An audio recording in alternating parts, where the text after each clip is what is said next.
Hey, what's up, you guys? Bloody Jacob here to bring you my review of the first episode premiere of The Gifted on Fox. And it stars Stephen Moyer, as well as Amy Acker, Sean Teal, Natalie Allen Lind, Kobe Bell, Jamie Chun, Blair Redford, as well as Emma Dermont, excuse me. But yeah, this is a new series. It's been hyped up for a while. I've been pretty interested for a good portion of that because I was pretty impressed by some of the teasers or some of the shorter, previews and trailers we've gotten over the past few months. I'm not going to be checking out Inhumans, by the way. I'm kind of with everyone else. It's the way it looks. It's not really worth my time, honestly.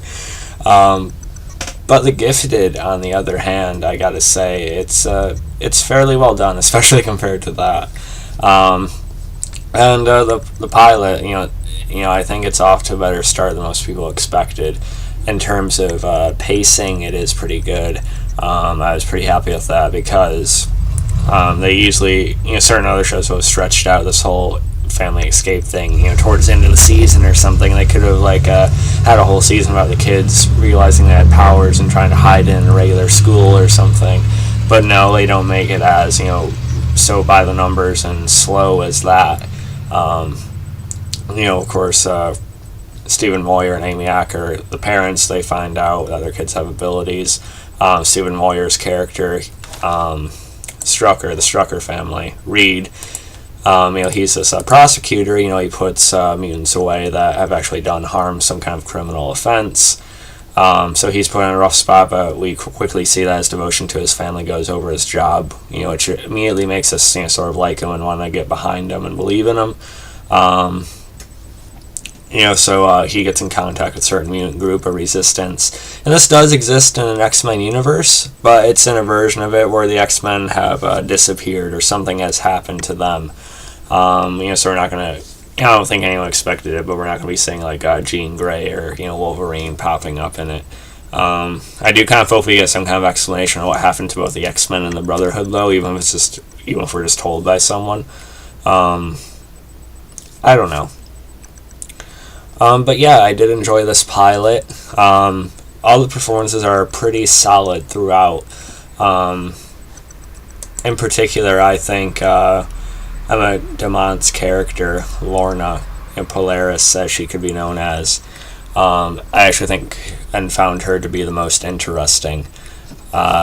She may have possible connections to a very important X-Men character. But just her look, and she seems most complex. And then we later hear from one of the other main Resistance members, that she was kind of one of the original organizers and sort of leaders of their movement here. So that places a lot of importance on her. And in the episode, we also find out that she is in fact pregnant. I think it is with Sean Teal's character. Yep. Eclipse. So Reed is kind of able to push on that and, tell him that information, get him to help his family. I don't think that's going to be a lie either. That would kind of put Reed down a notch or two if he was lying about that, even though you would get it in his desperate attempt to get his family to safety, but still. But yeah, I did find Lorna to be the most interesting, and with Reed getting captured at the end, I think it's going to make for a pretty interesting dynamic between him and Lorna being sort of locked up together. Which I think could make for some good scenes and good character building between the two. The only thing I've seen Stephen Moyer in besides this, honestly, was True Blood. True Blood's all right. I'm not really too crazy about it. But it was good to see him on this without that really over the top Southern accent. And like the others, he turns in a solid performance here. Like I said, they made it easy enough to get behind him in this episode. They didn't really misstep and make us dislike him in any way. Amy Acker. I really want to see more of her, because the only thing I've seen her in is a season 1 episode of Supernatural, which had to do with her playing the mother of a son who, was drowned, and there's an issue with that. You don't need to go into the whole Supernatural episode, but she was even very good on that, and I was glad when I heard about her casting on this, and she does a pretty good job as well. Although at first, when she discovers, their daughter's abilities, she's just sort of in denial, for a minute in a scene at first. So I'm glad they just kind of, got past that. They didn't really make it a huge focus, going forward. It was a little bit irritating initially, but then it, just sort of ends, and she realizes she needs to, support them. So that was good. Natalie Ellen Lind also turns in a pretty good performance. I was impressed by her. I know she recently appeared on Gotham, at least not too long ago anyway. And she was okay on that, but Gotham can be honestly kind of uneven sometimes.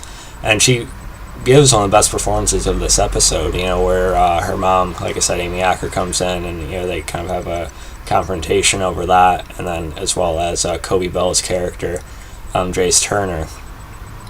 He's the leader of this Sentinel Services group, who's basically tracking all these mutants down. He seems a little bit conflicted, but I'm sure we might hear more on him later.